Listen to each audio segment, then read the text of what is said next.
ಈಗ ಮಾತ್ರ ಅರ್ಥ ಮಾಡ್ಕೊಳಕ್ 20 ಸರಿ ಅದನ್ನ ನೋಡಿದ್ರು ಅರ್ಥವಾಗಲ್ಲ. ಹಂಗಾಗಿ ನಾನು 9 ಗಂಟೆ ಸ್ಟೈಲಲ್ಲಿ ಏನಾದ್ರು ಹೇಳೋಣ ಅಂದ್ರೆ ಇದು ಸಿಗಾಕೊಂಡಿಲ್ಲ.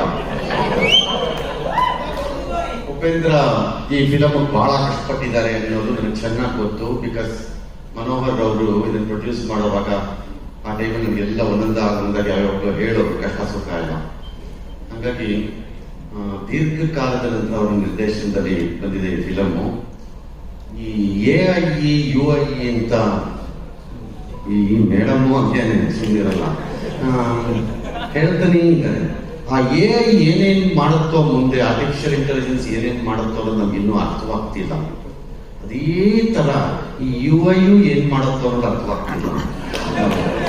ಕಷ್ಟ. ಬಟ್ ಅದ್ಭುತವಾಗಿ ಮೂಡು ಬಂದಿದೆ ಸಿನಿಮಾ ಅಂತ ನವೀನ್ ಹೇಳಿದ್ದಾರೆ.